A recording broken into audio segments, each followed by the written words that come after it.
Olá a todos e bem-vindos ao meu porão e à minha coluna para Carta Capital. Bom, como você já deve ter visto em algum local desta tela, o tema da coluna de hoje é para que serve um bilionário? E se você já pensou nisso, eu aposto que você também está raivosa. Recentemente eu fiz uma postagem em minhas redes sociais pessoais fazendo uma piada sobre este tema, né? Para que então serve um bilionário?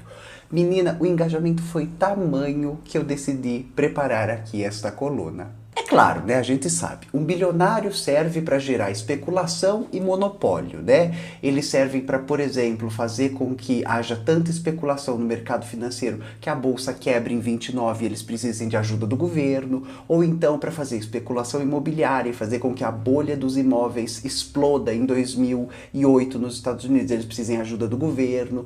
Basicamente, o bilionário serve para a economia. Não, você não me entendeu errado. Ter bilionários em uma economia é prejudicial a ela. Para dar sequência, né, porque aqui eu não me pretendo me debruçar sobre a área da economia, eu vou falar mesmo sobre aonde isso está refletido na nossa vida social. Estava relendo David Harvey, né, no seu livro 17 Contradições e o Fim do Capitalismo, e o autor, o Harvey, deixa lá muito claro, logo na introdução. Vem cá que eu vou ler com vocês. Os 100 maiores bilionários do mundo, tanto na China, na Índia, na Rússia, no México, na Indonésia, como também nos centros tradicionais do capitalismo, como a América do Norte e a Europa, juntaram 240 bilhões a mais em seus cofres só em 2012. O suficiente, calcula a Oxfam, para acabar com a pobreza mundial da noite para o dia. Não, você não me entendeu errado. Lá em 2012, num cenário de crise avassaladora, 100 pessoas juntaram dinheiro suficiente em um ano para acabar com a pobreza do planeta do dia para a noite. Se você ficou impressionado, eu vou logo avisando, vai piorar, tá? Em 2018, a Oxfam atualizou os dados e a gente tem mais ou menos o seguinte. Nos 12 meses de 2018, a fortuna dos bilionários do mundo aumentou 762 bilhões de dólares em um ano, o ano de 2018. A Oxfam calcula que este valor seria suficiente para acabar com a pobreza do mundo 7 vezes. E isto é o capitalismo. Aqui no Brasil, segundo a revista Forbes de 2018 para 2019, sim, durante o cenário de crise que nós estamos vivendo, a fortuna dos 10 maiores bilionários do país passou de 400 bilhões para 408 bilhões em um ano. 8 bilhões de dólares é a quantia, por exemplo, do PIB do Equador. Sim, onde eles estão pondo fogo em tudo e reajustando os valores sociais. Mais exemplos à parte, 8 bilhões é o PIB do Equador, um país com 17 milhões de pessoas. E você não me entendeu errado se você entendeu que no Brasil, 10 homens que têm nomes e endereços e são pessoas físicas juntaram esse dinheiro em um ano. Mas como é possível, em meio a um cenário de crise global capitalista, que algumas pessoas acumulem e multipliquem patrimônios de cifras tão exorbitantes? Segundo o economista Marcelo Manzano, por exemplo, isso se dá devido à especulação no mercado financeiro. O Brasil e a Eslovênia são os únicos 2 países do planeta a não tributarem acionistas de empresas nas operações de divisão de lucro. Pois é, você não me entendeu errado. Aqui no Brasil, o imposto é regressivo, né? Quem é mais pobre paga mais impostos porque eles estão imbuídos nos itens que a gente consome, nos preços dos itens que a gente consome, e quem é muito rico não paga impostos, por exemplo, nas transações financeiras do mercado. O Estado brasileiro arrecada impostos no consumo e depois dá esse dinheiro às pessoas mais ricas do país no pagamento de títulos da dívida pública, taxas de juros, outros tipos de pagamento de dívida, e é uma mágica socialista que tira do pobre e dá para o bilionário. Ainda segundo a Oxfam, as 26 pessoas mais ricas do planeta acumulam e concentram um patrimônio exatamente igual à metade da população do globo. Entre 2017 e 2018, surgiu um novo bilionário a cada 2 dias no mundo. E qual é o efeito disso na economia? Eu espero que você me dê uma resposta intuitiva. A maior presença de bilionários melhorou ou piorou a nossa economia? Eu peço que você olhe à sua volta. A nossa vida social instintivamente está melhor ou pior?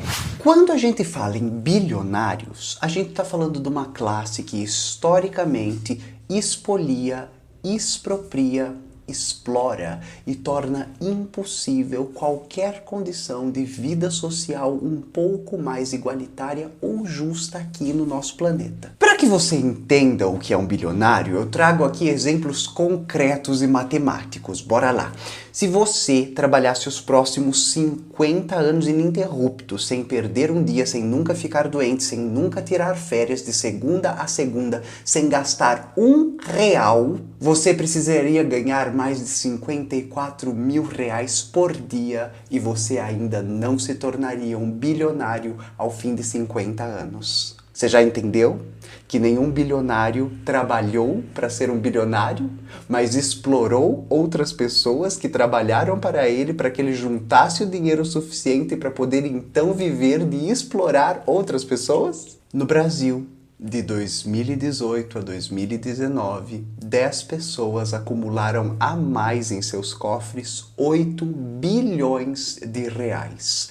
Hoje no Brasil, a classe desempregada do nosso país representa alguma coisa entre 12 e 13 milhões de pessoas. Faça as contas e perceba para onde está indo o dinheiro do país. Numa entrevista recente para a Folha de São Paulo, o CEO do Itaú deu algumas declarações que causaram uma refrega intestinal na classe média. Dentre elas, o fato de que ele acredita que o despreparo do nosso presidente não influencia em muito na economia e que as reformas seriam muito positivas para o setor dele. Sim, o setor bancário, que é quem lucra com a reforma da Previdência e com a reforma trabalhista, e com a instabilidade social, e com vender às pessoas não as coisas que elas precisam, mas a possibilidade de fazerem dívidas em seu nome, não conseguirem pagar suas dívidas e então terem seus bens tomados e leiloados pelos bancos. Ai, como o capitalismo é maravilhoso!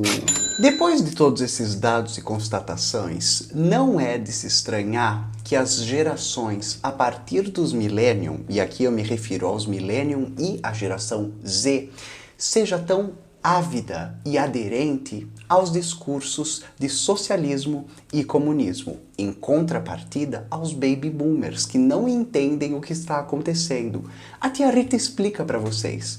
O que está acontecendo é que essas duas últimas gerações de seres humanos no planeta pegaram apenas o ônus do capitalismo neoliberal e da economia de mercado global. Ou seja, altíssimas taxas de juros, a impossibilidade de contrair os serviços mais básicos como educação, moradia e saúde sem contrair uma dívida exorbitante e a impossibilidade de encontrar um lugar para morar, por exemplo, numa cidade. Essa adesão está expressa, por exemplo, nos Estados Unidos, quando Bernie Sanders desponta com a moçadinha e na história dos Estados Unidos nunca foi eleita uma congresswoman tão jovem quanto Alejandrina Ocasio-Cortez. Aqui no Brasil, a gente pode se ater ao fato, por exemplo, de que o PSOL dobrou o número de representantes na Câmara entre 2014 e 2018.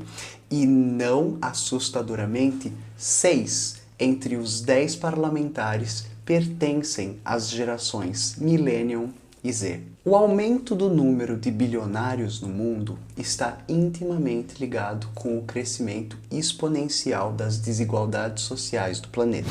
E esse é o cenário que a gente vive hoje. Enquanto alguns bilionários clamam por reformas como a da Previdência, outros países que passaram por reformas muito semelhantes a esta, o Chile, por exemplo, estão com as suas populações nas ruas e as economias em frangalhos devido a essa austeridade neoliberal. Essas crises colocam hoje em xeque o sistema neoliberal capitalista. Ao mesmo passo que no Brasil temos o CEO de alguns bancos comemorando as taxas altas de desemprego da população, a gente tem a população no Equador e no Chile pedindo a cabeça de alguns CEOs de alguns bancos. Nada disso é novidade, tá? Desde o Capital do seu Carlinho, todos nós sabemos. O centro hegemônico capitalista é mestre em exportar para as periferias do capitalismo as suas crises.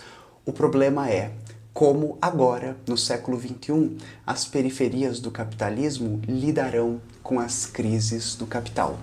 A gente já tem visto crises que se acumulam e se empilham, e elas são de caráter energético, climático, migratório e econômico. Muitos economistas e filósofos afirmam que esta será a última crise do capitalismo. Quem está dizendo isso não sou eu, é, por exemplo, o Financial Times, o maior caderno econômico da burguesia mundial, que numa edição muito recente estampava a capa de uma manchete: Capitalismo, será a hora de dar reset? Para encerrar a coluna de hoje, eu gostaria de me apegar aqui com Gramsci. Não é porque a gente teve um casinho no ensino médio, mas é porque ele era mesmo um gênio. Nos Cadernos do Cárcere, o Gramsci cunhou uma de suas frases mais célebres e famosas. As crises advêm do fato de que o velho está morrendo e o jovem ainda não está pronto para nascer. E é neste interregno que sintomas mórbidos tomam conta do cenário.